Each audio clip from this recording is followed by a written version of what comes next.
Bismillahirrahmanirrahim. Assalamualaikum warahmatullahi wabarakatuh. Teman-teman semuanya, Bapak Ibu Guru, para siswa, atau siapapun yang sedang menyaksikan channel ini, saya doakan semoga kalian semua dalam kondisi yang sehat walafiat, selalu semangat dalam belajar, dan semoga rezekinya senantiasa dilancarkan. Amin ya rabbal alamin. Oke, kita ketemu lagi di channel saya. Kali ini saya akan melanjutkan pembahasan contoh soal KSM jenis soal esai matematika tingkat MI. Jika pada video sebelumnya saya sudah membahas 4 soal dan 3 soal, yaitu sebanyak 7 soal, kali ini insya Allah saya juga akan membahas sebanyak 3 soal latihan. Semoga harapannya pembahasan ini bisa bermanfaat bagi teman-teman sekalian maupun para siswa. Oke, langsung saja kita menuju ke latihan soal yang ke-8. Hana membeli 4 buah coklat dan 3 buah roti. Beno membayar 2 kali lipat dari jumlah uang yang dibayar Hana untuk mendapatkan 2 buah coklat dan 16 buah roti. Jadi perbandingan harga satuan coklat dibanding dengan harga satuan roti adalah titik-titik banding titik-titik. Oke, di sini kita sudah menemukan bahwa harga 2 buah coklat dan 16 buah roti itu harganya adalah 2 kali lipat dari harga 4 buah coklat dan 3 buah roti. Jika kita misalkan coklat itu adalah X dan roti itu adalah Y, maka persamaan yang kita dapat adalah bahwa harga 2 buah coklat dan 16 buah roti itu sama dengan 2 kali lipat dari 4 buah coklat dan 3 buah roti. Nah, persamaan ini kalau kita selesaikan, yang ruas kanan ini kita buka kurungnya menjadi 2x plus 16y itu sama dengan 8x plus 6y. Kalau kita selesaikan lagi, 16y dikurangi 6y itu sama dengan 8x dikurangi 2x. Kalau kita kurangkan menjadi 10y sama dengan 6x, atau kalau dibuat perbandingan x banding y itu berarti 10 dibanding 6. Kalau kita sederhanakan ya, yang ini kita sederhanakan ya, sehingga menjadi masing-masing ini bisa dibagi 2 ya, bagi 2 sehingga hasilnya menjadi x banding y adalah 5 banding 3. Jadi jelas ya jawabannya, perbandingan harga satuan coklat tadi kan kita misalkan sebagai X, sedangkan roti kita misalkan sebagai Y, berarti udah terjawab bahwa perbandingan harga satuannya adalah 5 banding 3. Oke, kita lanjutkan ke soal berikutnya. Pada bilangan 2014, 2015, 2016, 2017, 2018, dan seterusnya, di situ angka ke-8 dari bilangan tersebut adalah 5. Jika pola bilangan tersebut terus berlanjut, maka angka ke-2014 adalah, ya di sini yang ditanyakan bukan suku ke-2014, tetapi angka yang ke-2014. Di situ sudah dicontohkan bahwa angka ke-8 adalah 5. Kita hitung ya, 1, 2, 3, 4, 5, 6, 7, 8. Nah, ini 5 ini kan adalah angka yang ke-8, urutan ke-8 dari depan ya. Yang ditanyakan itu adalah angka yang ke-2014. Nah, itulah yang ditanyakan. Oke, misalkan ini adalah suatu barisan dengan suku 1 adalah 2014, suku kedua adalah 2015, dan seterusnya selalu bertambah 1. Kita tuliskan seperti ini. U1-nya 2014, U2-nya 2015, U3-nya 2016, dan seterusnya. Di situ kan kita bisa mengetahui bahwa suku dari barisan tersebut selalu bertambah 1.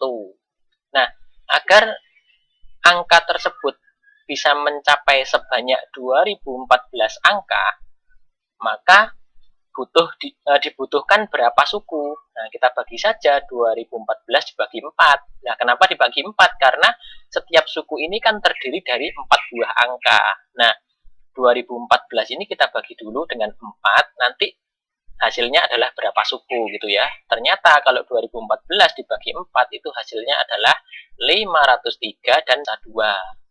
Dengan demikian sampai dengan suku yang ke-503 ini itu terdiri dari berapa angka? Ya 4 kali 503 ya. 4 kali 503 itu 2012 ya. Nah, berarti angka yang ke 2014 tentu saja nanti masuk pada suku yang ke 504 ya. Oke, kita cek dulu suku ke 503 ini itu berapa. Perhatikan polanya. Di sini kan U1 sama dengan 2014, U2 2015, U3 2016 dan seterusnya. Artinya urutan suku ini tinggal ditambah dengan 2013 ya. 1 tambah 2013 kan 2014.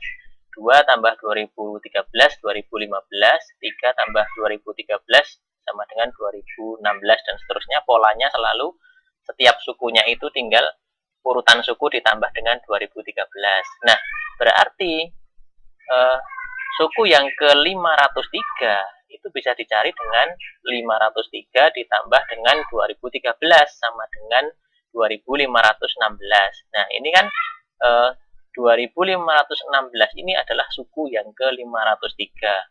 Nah, sampai dengan suku yang ke-503 ini banyak digitnya berapa, banyaknya angka berapa? Ya tentu saja ada 2012 angka ya, karena 503 dikali 4, karena setiap sukunya kan jumlahnya 4 angka. Nah, di sini sampai dengan suku ke 2012 ini sampai angka 6 ini ya, sehingga digit atau angka yang ke 2014 itu ada pada suku yang ke 504. Nah, suku ke 504-nya apa? Ya, kita cari dengan cara yang sama. U504 berarti kan 504 ditambah 2013. Berarti bilangan itu adalah 2517.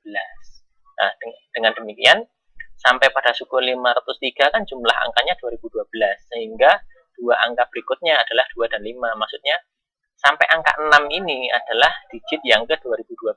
Berarti digit ke 2013 ya ini 2. Digit ke 2014 berarti ini ya 5. Jadi sudah jelas ya jawabannya. Angka yang ke 2014 adalah 5. Oke, kita lanjutkan ke soal berikutnya. Dodit mengendarai sepeda dari rumahnya ke sekolah dengan kecepatan 10 km per jam. Setelah mengayuh sepeda selama 6 menit, dia memperkirakan akan tiba 2 menit setelah bel masuk dibunyikan. Oleh sebab itu, dia menambah kecepatan 5 km per jam dan akhirnya tiba 1 menit sebelum bel masuk dibunyikan. Jarak yang ditempuh Dodit dari rumah ke sekolah adalah titik-titik kilometer. Nah, di sini ada kecepatan 10 km per jam ya. 10 km per jam ini boleh kita ubah menjadi 1/6 km per menit ya. Karena 1 jam itu kan 60 menit. Jika 1 jam itu jarak tempuhnya 10 kilo, berarti kalau 1 menit berapa ya? 10 bagi 60 ya, berarti 1/6 km per menit. Nah, di situ Dodit sudah mengendarai atau sudah mengayuh sepedanya selama 6 menit. Berarti jarak tempuhnya berapa? Ya kita hitung aja, karena itu kecepatannya 1/6 km per menit. Kalau 6 menit berarti kan jarak tempuhnya 1/6 kali 6 ya, berarti 1 km. Nah, setelah Dodit mengayuh sepedanya sejauh 1 km, kemudian dia berpikir, nah ini kalau perjalanan ini saya lanjutkan tetap dengan kecepatan 10 km per jam, ini nanti saya akan tiba 2 menit setelah bel masuk, artinya dia akan telat 2 menit ya. Oleh karena itu, dia tambah kecepatannya menjadi 15 km per jam ya, karena di situ menambah kecepatan 5 km per jam itu berarti menjadi 15 km per jam. Nah, berarti kan seandainya dia masih membutuhkan waktu sebanyak T menit lagi dengan kecepatan 10 tadi, dengan kecepatan 10, misalnya dia masih butuh waktu selama T menit lagi untuk sampai ke sekolah. Maka setelah kecepatan itu ditambah menjadi 15 km per jam, otomatis waktunya berkurang 3 menit ya. Dari mana kita tahu 3 menit? Nah, di sini kan seharusnya dia nyampe 2 menit setelah bel. Tetapi setelah kecepatannya ditambah, dia ternyata sampai 1 menit sebelum bel. Artinya ada selisih 3 menit ya, antara kecepatan yang awal dengan menggunakan kecepatan yang 15 itu ada selisih 3 menit. Nah, artinya setelah ditambah kecepatannya menjadi 15 km per jam, maka waktu yang dibutuhkan itu berkurang 3 menit, atau kita tulis T-3. Nah, di sini 15 km per jam ini boleh saja diubah menjadi 1/4 km per menit, itu juga boleh ya. Nah, seperti ini. Nah, jarak itu kan tidak akan berubah ya, mau ditempuh dengan kecepatan berapapun, jarak dari rumah Dodit sampai sekolah itu tidak akan berubah, karena jarak adalah kecepatan dikali waktu. Sehingga kita dapatkan persamaan kecepatan awal dikali dengan waktu awal itu sama dengan kecepatan setelah kecepatannya itu ditambah dikali dengan waktu yang kedua. Kita tuliskan demikian ya. 10 kecepatan 10 dikali waktu itu sama dengan kecepatan 15 dikali dengan waktu min 3 ya. Karena waktunya tadi berkurang 3 menit setelah kecepatannya ditambah. Setelah kita selesaikan persamaan itu, 10T sama dengan 15T min 45, atau kita selesaikan seperti biasa, 10T dikurangi 15T sama dengan min 45, berarti min 5T sama dengan min 45, sehingga T atau waktu itu bisa dicari dengan cara negatif 45 dibagi 5, hasilnya adalah 9 menit. Nah, jadi dengan kecepatan 10 km per jam tadi, dia masih butuh waktu selama 9 menit untuk sampai di sekolah. Nah, jarak tempuh total berarti berapa kalau misalnya total dari rumah Dodit sampai ke sekolah itu, kalau di total jarak tempuhnya berapa? Ya tentu saja 1 km yang sudah ditempuh tadi, ya kan, dia kan tadi sudah 6 menit pertama dia sudah mendapatkan 1 km, sehingga 1 km itu jarak pertama tadi ditambah dengan kecepatan 1/6 km per menit itu dikali 9 menit. Kita menggunakan kecepatan yang awal ya, karena T tadi yang kita misalkan sebagai T tadi adalah waktu yang dibutuhkan apabila Dodit menggunakan kecepatan 10 ya. Sehingga 1/6 kali 9 km sama dengan 1 km ditambah 1,5 km. Lah, 1 km ditambah 1,5 berarti kan 2,5 km ya.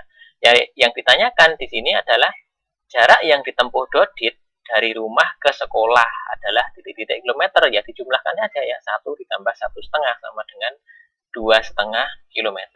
Jadi isian titik-titik itu bisa diisi dengan 2,5 atau 2,5. Ya, demikian ya.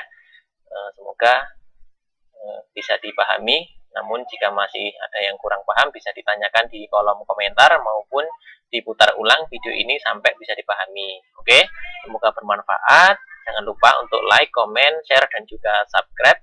Sampai ketemu lagi di video saya yang selanjutnya. Tetap semangat. Assalamualaikum warahmatullahi wabarakatuh.